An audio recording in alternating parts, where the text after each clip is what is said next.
Yeah, my name's Jason from the Truebit project.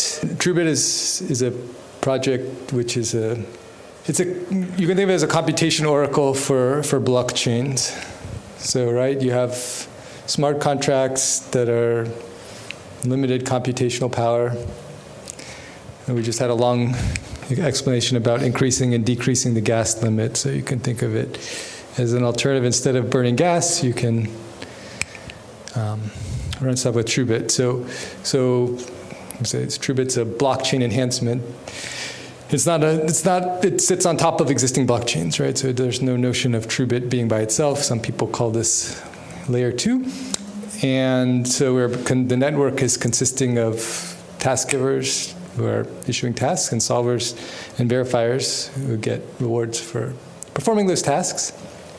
Yeah, and the most important there's just no distinguished nodes, no trusted nodes, no reputation. So that's sort of like a smart contract, and you can already use it. So that's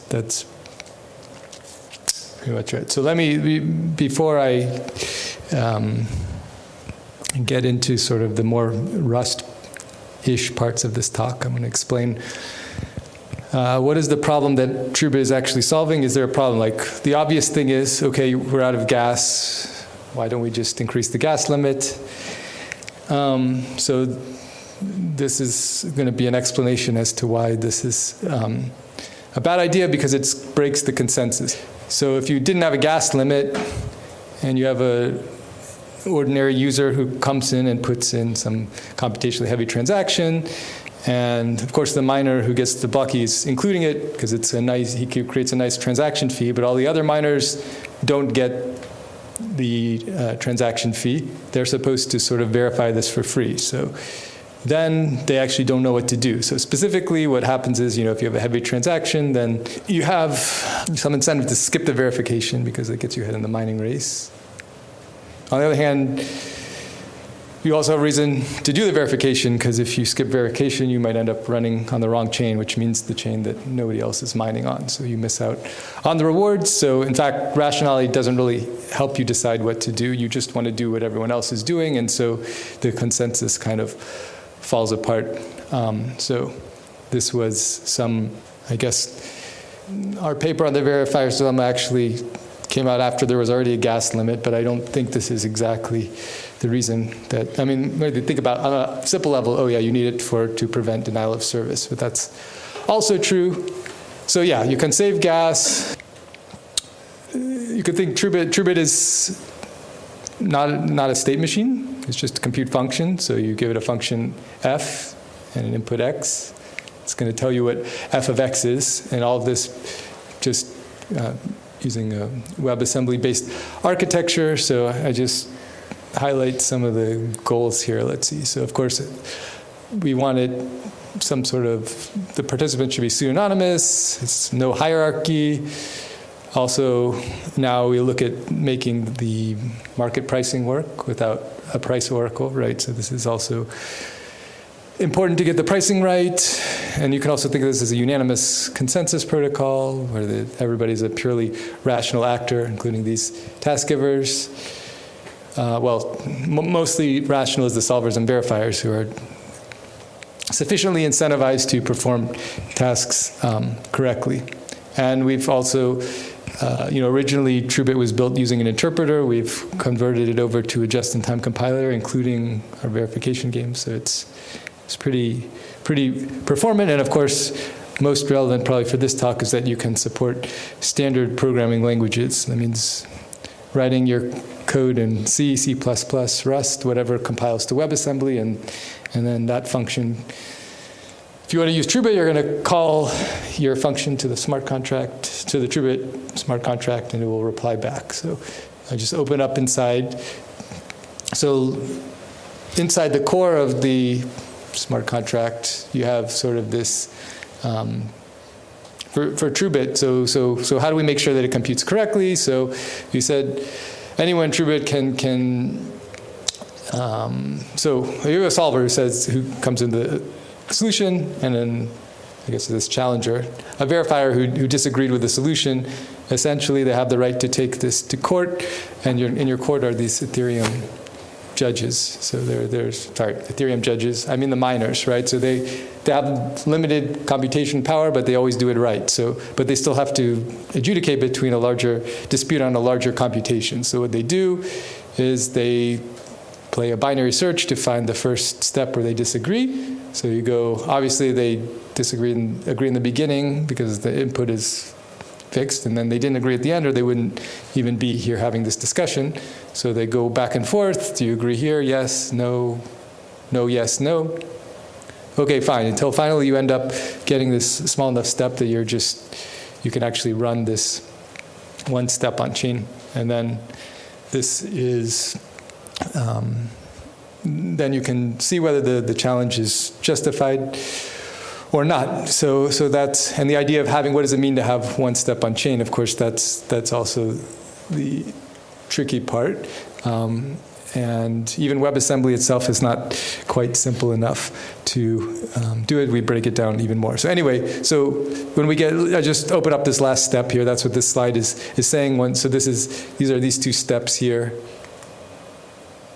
Right, so solver is claiming, okay, this is supposed to be a Turing machine, so I'm in this state, and the next step is going to here, and the judges actually compute the step themselves, and they end up in a different state, and then, since they didn't agree, then the judges said that this is a valid challenge. Fine.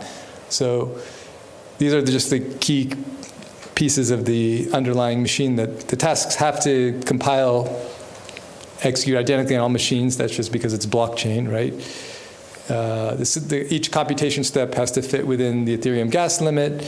And as I said, the WebAssembly is much better suited for this than EVM, but it's still not quite simple enough. So we take each one and break it down into basically, originally it was 16 substeps, now it's only 12 substeps. And so each opcode, I guess, if you say that. So this is, unfortunately, we didn't have there was no Turing machine architecture. You can't compile C to Turing machine. Otherwise, that would have been kind of ideal for this application. So you got to have the step.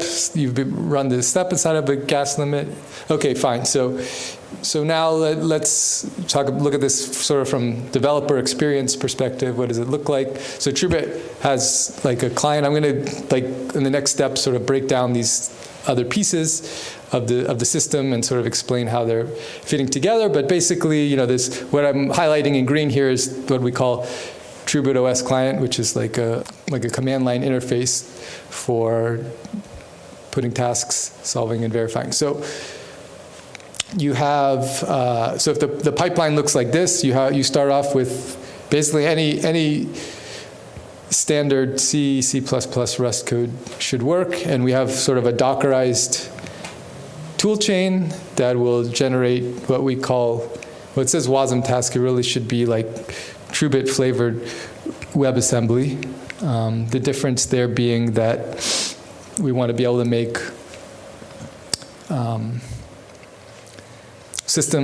we make system calls, right? I mean, we have inputs and outputs to the task, and we have modified it so that you modify the WASM so that when it calls,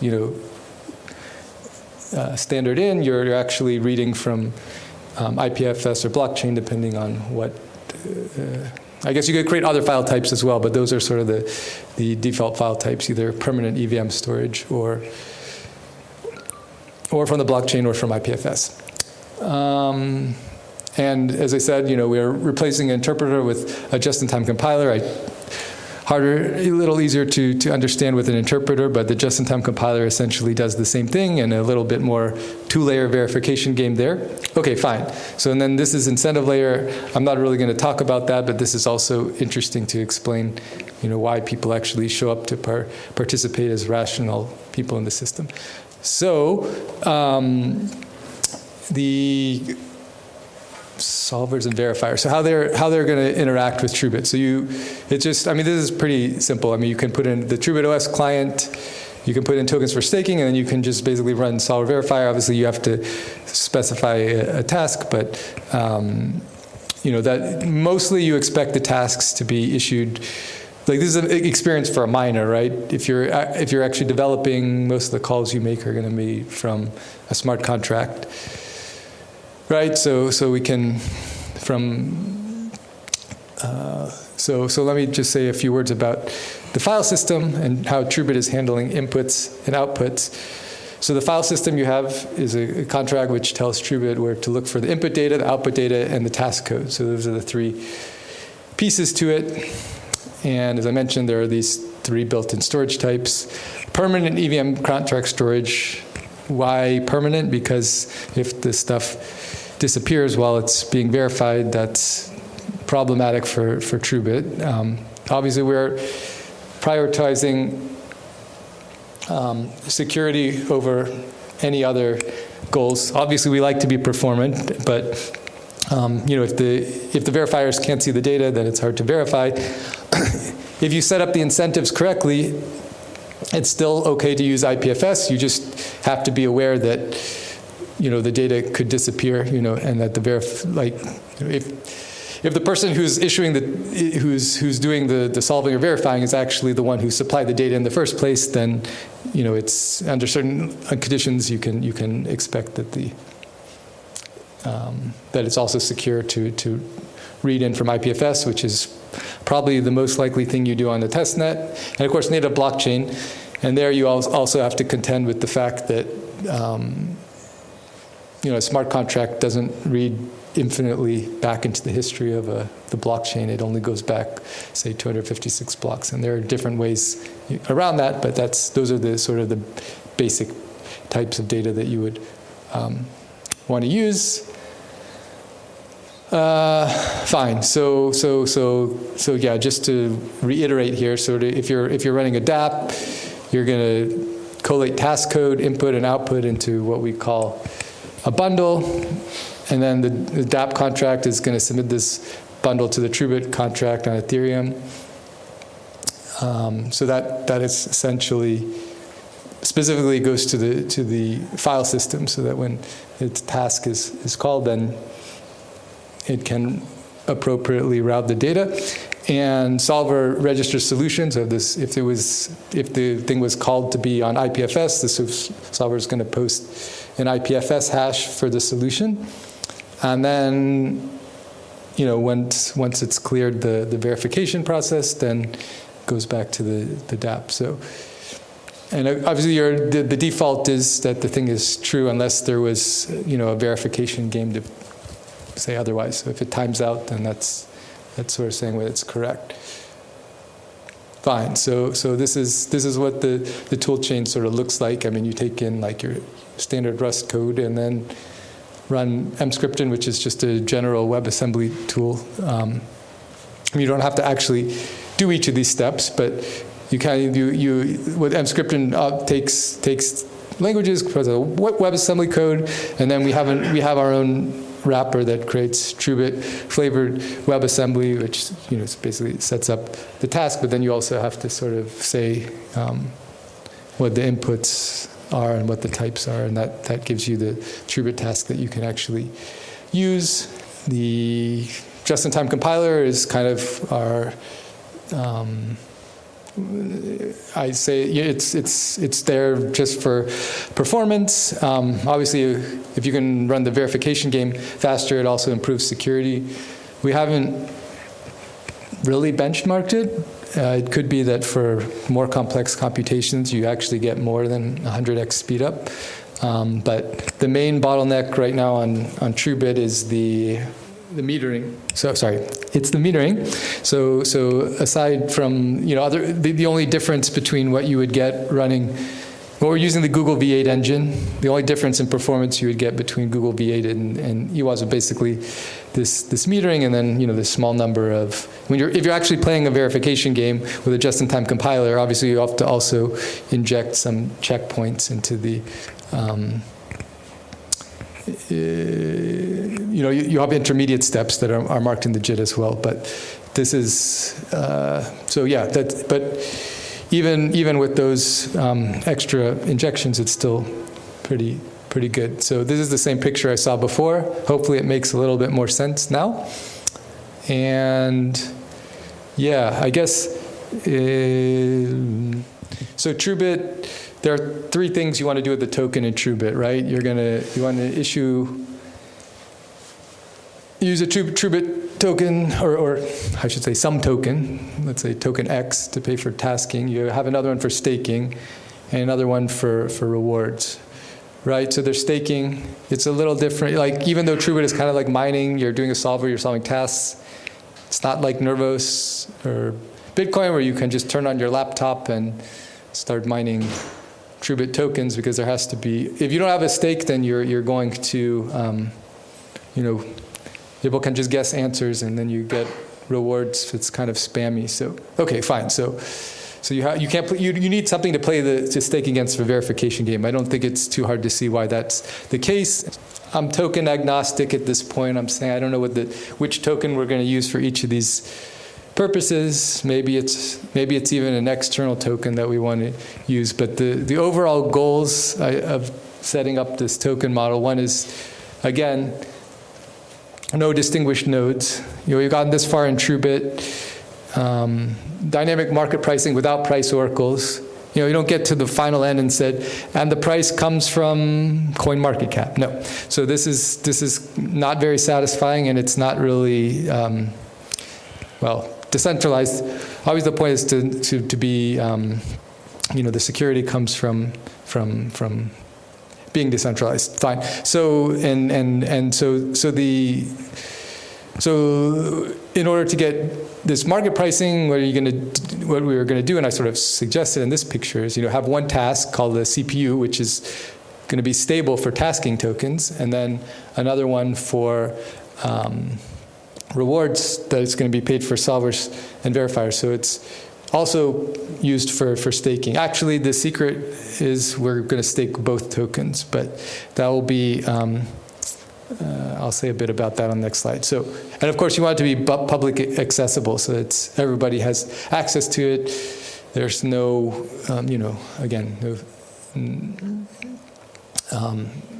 you could modify it perhaps for a private network, but this is the main point. Fine. So first question you might say on tokens is, why do you have, why not just use one token? Just like Ethereum has one token. And the problem there is, if you use more ETH, like as more people are using the system, then the real price in relative to like real money goes up. I mean, we kind of saw this during the bubble, because what happens is the miners are all using Ethereum, and they keep the same gas prices, and the US dollar prices are increasing. I mean, that's not really, I'm also talking about the supply and demand versus, people. Just if the price of Ethereum was determined by not sort of miners price fixing, but actually sort of real supply and demand, that would be slightly, it would have the same effect. But in any case, it doesn't scale. So what you want to do is sort of have one token that's assigned to the consumers and one token that's assigned for sort of services. And the important thing is that, even splitting this up, it's not magic, right? I mean, you can't have the amount you're paying can't be more than the money you're coming out. Otherwise, you've just created an incentive for spam, like issuing myself tasks and then solving it and getting rich. This is probably not a good use of the resources, because what I should be doing is doing them. I should not be using the blockchain at all, right? So, okay, fine. So I mentioned dual staking. So the way that works is every solver verifier, you stake both CPU and TRU tokens, and each person provides a local price between the two. So again, this aimed at avoiding, what you want to avoid is any kind of price feed. So the staking monitors, you have people watch this. So if the local price is off by a lot, then fine, I can do a trade with I'll just trade you staked the CPU and TRU, fine, I'll put in CPU and TRU and get it at the rate that you said was fair, fine. So, and you can also do this with other external tasking tokens, in which case, there's basically 3 tokens that are involved. For conversions, so fine, so Truebit contract, conversion means that you burn TRU and you generate CPU. This is for tasks, this is for staking, and then the conversion rate overall is just the median of these local prices. Fine, but it's fixed now and forever. One CPU is for one task. Let's see. So what happens if CPU is too low relative to USD? So I would say, well, maybe the price of one CPU, it's not worth my time to participate here at that rate. But then you could actually argue that it is. Maybe it's not worth your time in the next 5 minutes, but if you hold these tokens long enough, it will be. So if the rational solvers and verifiers who are hodling the TRU, eventually, in the long run, all of the tokens get held by those people who are holding them, because everyone else is spending. And so that decreased the supply, and so it should increase the price. And sort of conversely, if the price would be CPU price would be too high, then you just sort of adjust your local pricing, and that naturally sort of raises the price of this. So, and then of course, if and when this stuff starts trading on exchanges, you can also argue that this conversion actually tracks the price of the what happens on the prices on the exchange are going to converge to the same ones that you have on the tasking conversions. Fine. And then, of course, all this assumes that all these tokens exist and you already had access to them, so we can talk about bootstrapping as well. But you can also check out this paper, which gives kind of the full details of how it works, try to capture everything in a diagram. I think that's my last slide. So anyway, I'm going to stop there. So thanks, everyone, and happy to take any questions.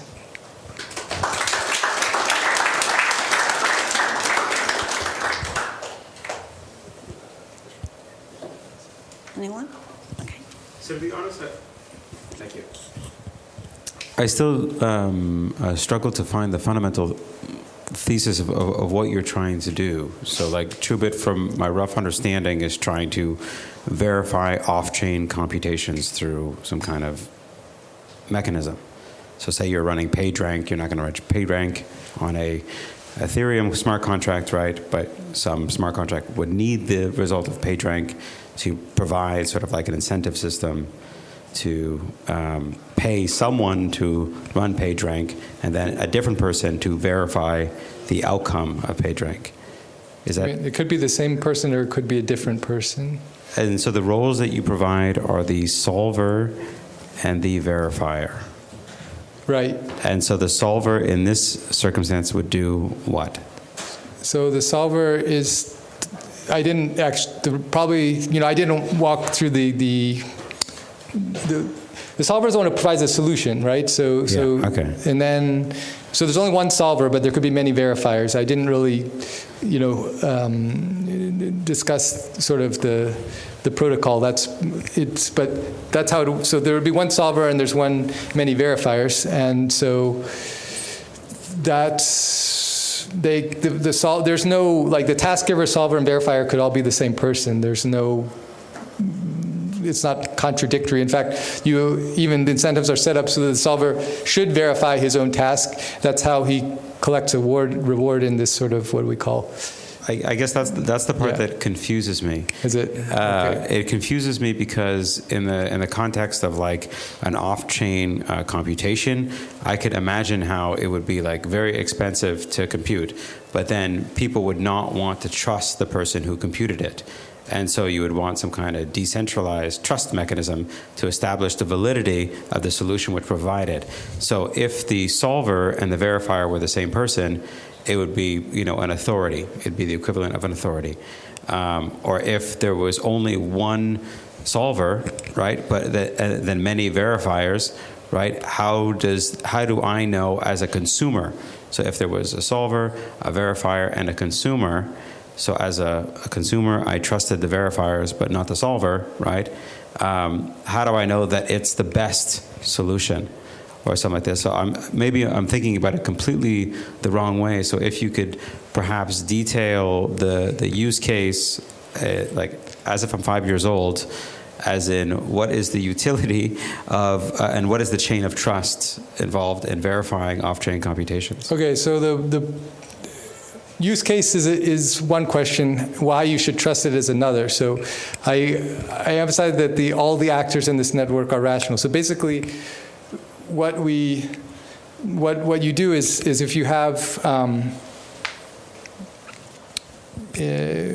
let's say what doesn't work and then arrive at what does. So one thing you might say is, well, just pay people for verification, right? So then you can sort of incentivize people to show up, but you don't know if they're going to do it correctly. I mean, if you pay them, so on the other hand, to say find bugs, then you can incentivize correctness, but you don't get the participation. So what we do at Truebit in order to we make sure the bugs actually show up. We say, I have like 1 out of every 1,000 tasks, the solver has to give a wrong answer, right? So then the errors exist. So there's some expected reward per token and per task. And then, so this means the verifiers are showing up to check every task because the rewards are obviously, the forced errors are going to be unpredictable. So the solver in this case is the bug finder.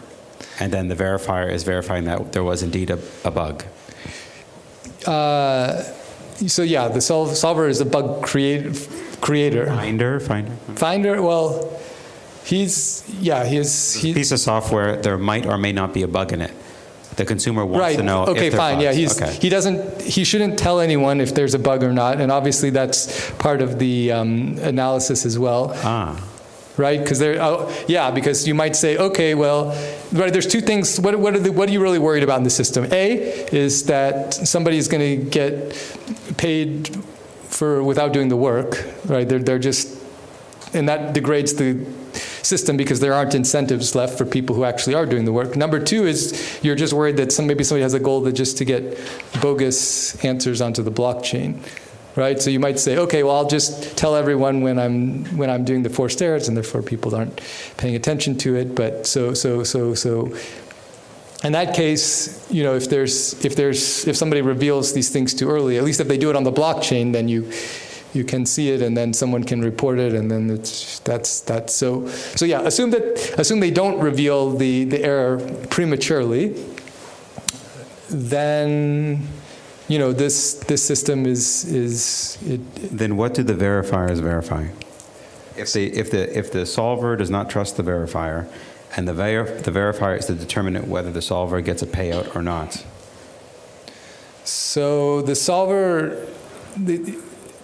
right? Because ultimately it falls down on this verification game that I put. So if a verifier is going to make a bogus challenge, then. Okay. They're going to play this game, and it's going to come out in the end. And therefore, so all this stuff, we build all this architecture with this verification game. If we actually did everything perfectly and right, no one's ever going to run that code because they know that it's like, you're going to lose, so you never cheat, right? So it's sort of like this panopticon concept, I guess we call it, because panopticon is a prison, where they don't even necessarily put locks on the door. So there's one guard in the middle who can't possibly be watching all the prisoners, but because they think that he's looking at him, they always behave correctly. Right. So in this way, Truebit is kind of like proof that you'll get caught.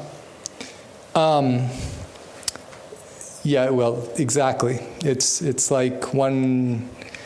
Well, let's see. Who are the? It's a little bit different than the panopticon because the panopticon was have one guy sitting in the middle. You actually have all the verifiers. So it's like unanimous consensus, right? Anybody can be the guy in the middle. So it's kind of a metaphor, but it also kind of breaks down too. But it's enough to get the point across, I hope. Okay, thank you.